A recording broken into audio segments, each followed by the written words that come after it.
मर्जी से गाई तो देखा भैया इत्मीनान से गाई, अच्छे से गाई, और समय में देबा तो वही तरीके से गा दे। कुछ बताई ना समय में का चाचा अच्छा गाई ना अपने मर्जी से। तब देखा अब फिर दो जने यहाँ जल्दी करिए ना। आई हम लोग पब्लिक के प्रॉपर्टी हैं, चला दो एक जने बोले वाले रहल, आप लोग सुनबा तो बढ़िया से सुनावल जाई। और जब आप लोगन के लगी कि बोर होत हो, खाली उठ के खड़ा होके एक जने कर दिया कि उजाला, तुरंत बिरहा बंद। आई एक सामाजिक और पारिवारिक बिरहा। आज समाज में बचे के बा, कैसे बचे के बा, कहाँ बचे के बा, हम कहिला जहाँ विश्वास वही विश्वासघात बा। ए बिरहा के सुनल जाई तो एक सीख मिली, चाहे हमार मंच हो चाहे यूट्यूब हो, जब भी गाइला तो कुछ मैसेज जरूर देला। ए बिरहा से बहुत बड़ा मैसेज बा। कैसे मास्टर साहब बाबा?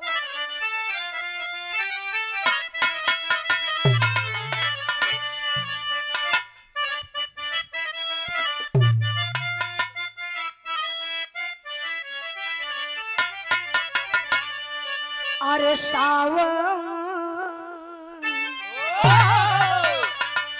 सावन में सद्भावना प्यार लेकर ममता मिलन देन आती है राखी, भाई बहन का मिलन हो पावन, अरे जीवन में ज्योति जलाती है राखी, अरे पीहर व सासुर की गलियां भी हंसती, रिश्ते का संगम सजाती है राखी। अरे नीरज कभी तुमने सोचा न होगा कि भाई पखंजर चलाती है राखी।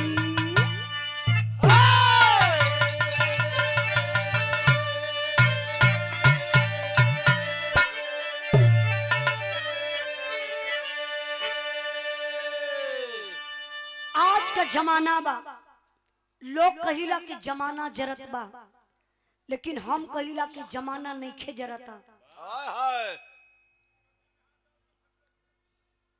टैनिया वाला हम फिर घूम के है ना भैया, जब घूम के फिर ना जान तो का कहीं आप लोगों के डिस्टर्ब कैसे गए हैं।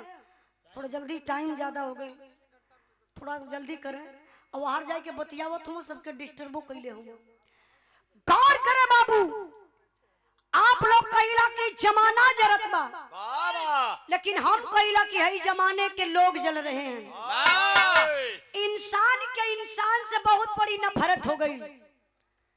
काहे तोरे 4 तल्ला मकान बनल बा, हमरे औकात ना बा, लेकिन एक औकात हमरे अंदर बा, ईर्ष्या, जलन, अहंकार। 4 तल्ला मकान तोहर बनल हो, 1 बिस्सा जमीन हमरे तोरे नैये के बगलिया में बा, बलाय के जेसीबी बड़का गड्ढा खोदवा देवे कि बरसात में तोहार घरवा वही हमरे पोखरवा में ढह जाए। जरा सोचिए जमाना के लोग, जितनी मेहनतिया, जितना रुपयवा तू लगौला गड्ढवा खोदवावे में, दूसरे का घर गिरावे में, उससे कम मेहनत में तोरे 5 तल्ला मकान बन जा। कहले का मतलब जलो मत, बराबरी करो। बराबरी करेंगे आप आगे निकल जाएंगे, और जलेंगे तो जल के राख हो जाएंगे। कैसे मास्टर साहब?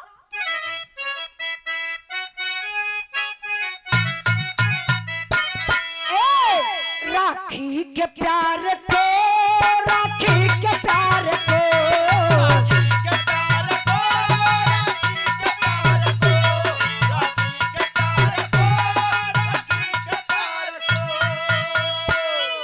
अरे काटे नहीं पहचानते राखी के प्यार को, राखी के प्यार को।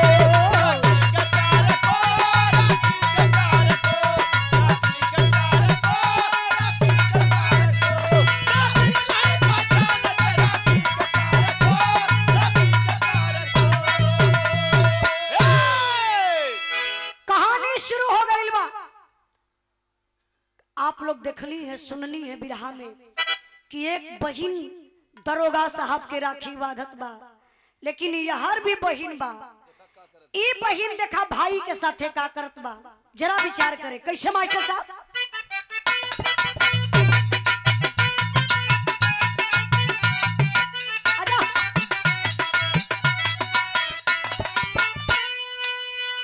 राजस्थान उदयपुर की कहानी है, राजस्थान उदयपुर की कहानी है, घराना रड़ा करड़ पाखुरी निशानी है।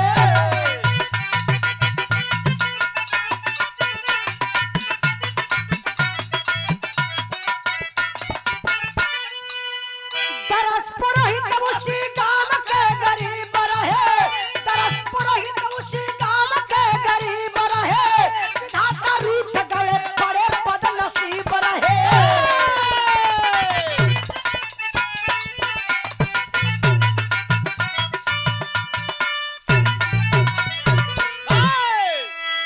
गौर करे बाबू, बिहार प्रांत सॉरी राजस्थान उदयपुर का बात बा, जहां के रहे वाला एक किसान जेकर नाम बतावल गल बाबू दरस पुरोहित। दरस पुरोहित के पत्नी का नाम रहल दीपा। भगवान दुगो औलाद दिले हुआ, बड़की बिटिया मंजुला, छोट बेटा मनोज। लेकिन गरीबी दुनिया का सबसे कठिन चीज बा। हर रोग सह जाई, लेकिन बाबू हो गरीबी का रोग ना सहाला। गरीब व्यक्ति का भी मन करेला कि हम बढ़िया भोजन करी, लग्जरी गाड़ी में चली, सोफा सेट पर बैठी, बढ़िया बेड पर सोई, लेकिन का मिलत है? पोरा बिछा के मिलत बा, साइकिल से चलत बटा, सपना सपने रह गल। हम तो मालिक से कहला, हे मालिक जेके गरीबी देवे के रहे ना, बल्कि ओके जन्मवे मत जा। आज गरीबों सतावल जात हूँ भैया भैया भैया। आज इतना बड़ा अंबानी हो, आप लोगों का खून चूसत हुआ, जानते हो कैसे? कैसे बियाह कैला अपने बेटवा का, गैड़वा गैड़वा के ओ मुटका का बियाह कैला अपने लड़का का, नाम बदे 7-7 लाख रुपया का एक एक कार्ड छपवले रहना। के करे पैसा का? हमरे और आपके पैसा का।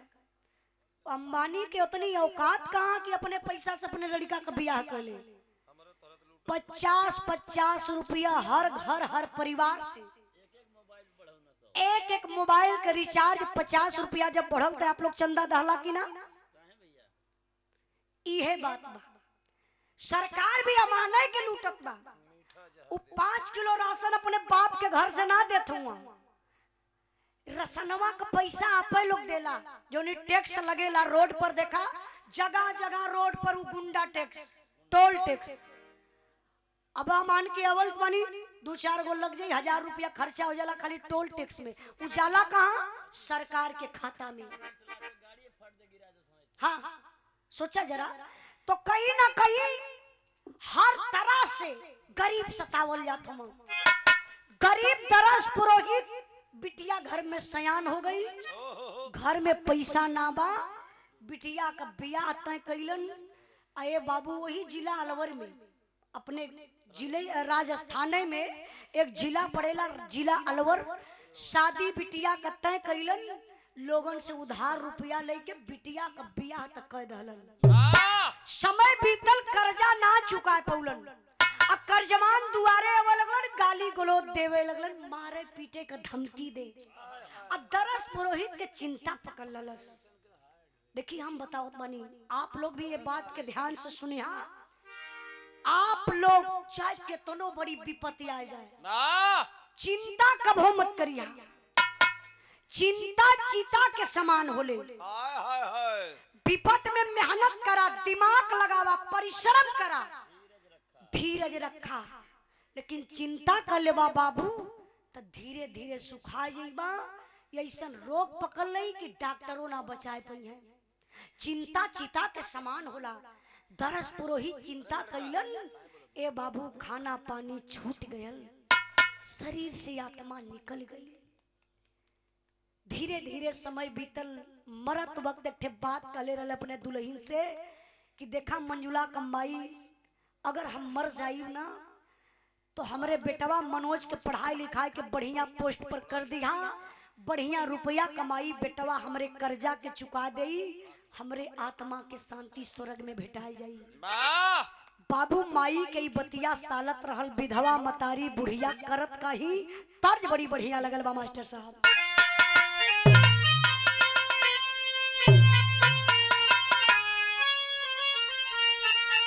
तर्ज छोड़ी डायरेक्ट भाव पर आप लोग आ जाए। कहना बका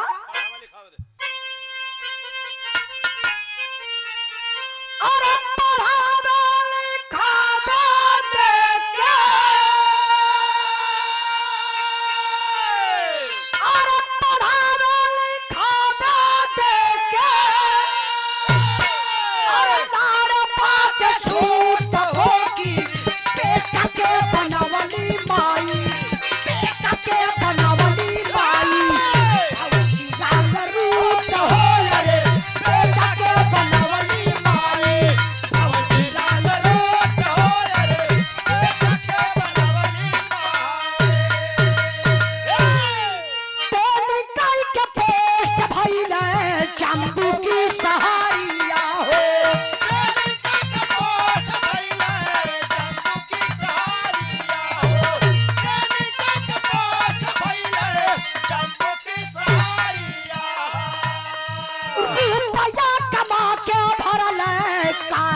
चौका लोगन के कई के मजदूरी कई के अपने बेटवा के पढ़ाई लिखाई के फौजी जवान बना दली। ड्यूटी कहाँ लगल बा? जहाँ हिंदुस्तान पाकिस्तान का बॉर्डर बा, जवान ड्यूटी पर तैनात, कभो टाइम से छुट्टी ना मिले, लेकिन एदा पारी बड़ा बढ़िया टाइम पर छुट्टी मिलल। सामने रक्षाबंधन का त्योहार बा, अब फौजी जवान मनोज अइले दिल्ली स्टेशन, टाइम देखले कल ज्यादा टाइम हो गई, लगे तनी पहाड़ घरे उदयपुर जाई, कल रक्षाबंधन का त्योहार बा, बहन के घरे अवई में हमके देरी हो जाई। एक काम करी, इतनी पहाड़ चलत है बहन के घरे रात बिताई और सवेरे का राखी बधवा के शाम तक वापस घरे लौट जाई। भैया एक रिजर्व कार कैलन, चल दहला अपने बहन के घरे। और जब बहन के घरे चलने ये बाबू, वहां का दृश्य काबा, गीत बड़ी प्यारी लगल बा। यही भाव पर सम्मान के बड़का भैया मंगल कुमार यादव बीरमौआ के धरती से 51 रुपए का पुरस्कार, बहुत बहुत प्रणाम। ये हमार गावल गीत बा। ए गीत के लिखे वाला हमारे गुरु जी माननीय प्यारे लाल कवि जी समाज के देख के गीत लिखलन। कौन गीत बा मास्टर साहब?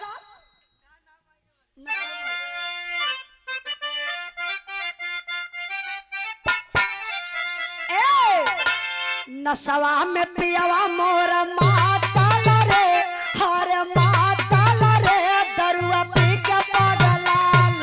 नसवा में पियावा मोर माताल रे, हर माताल रे, दरुआ पी के पागलाल। नसवा में पियावा मोर माताल रे, हर माताल रे, दरुआ पी के पागलाल। पूरा गाना सुने के रही तो हमारे चैनल पर चल जाइए आप लोग। लेकिन बिरहा का भाव बा का? दुआरा पे देख के बिरानवा हो, हर बिरानवा हो, झूम बहिनी कमावा। दुआरा पे देख के बिरानवा हो, हर बिरानवा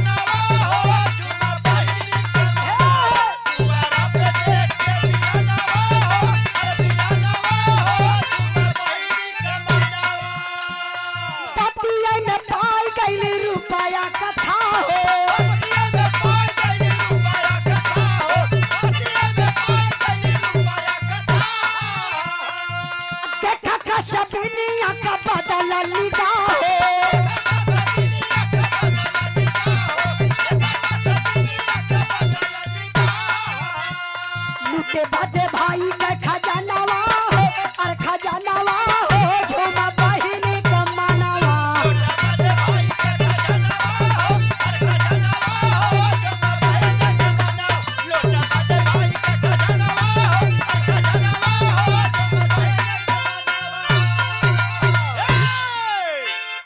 एक गीत के भाव पर नशवा में पियवा मोर मातल। हमारे बड़े भैया सिंगर आप राजन यादव जी की तरफ से 51 रुपए का पुरस्कार, बहुत बहुत प्रणाम। आप लोगों का आशीर्वाद ऐसे बनल रहे उजाला के ऊपर। अच्छा, मंगल कुमार यादव बिरमौआ के धरती से नशवा में पियवा मोर मातले भाव पर देखा वो टाइमिया बढ़ी गावे के तो हम 10 बेरी गा दे को चचा गा दी दोहरा दी। चलो सबकर इच्छा बात तो दोहरा दो मास्टर साहब। नशवा में पियवा मोर मातल रे हर मार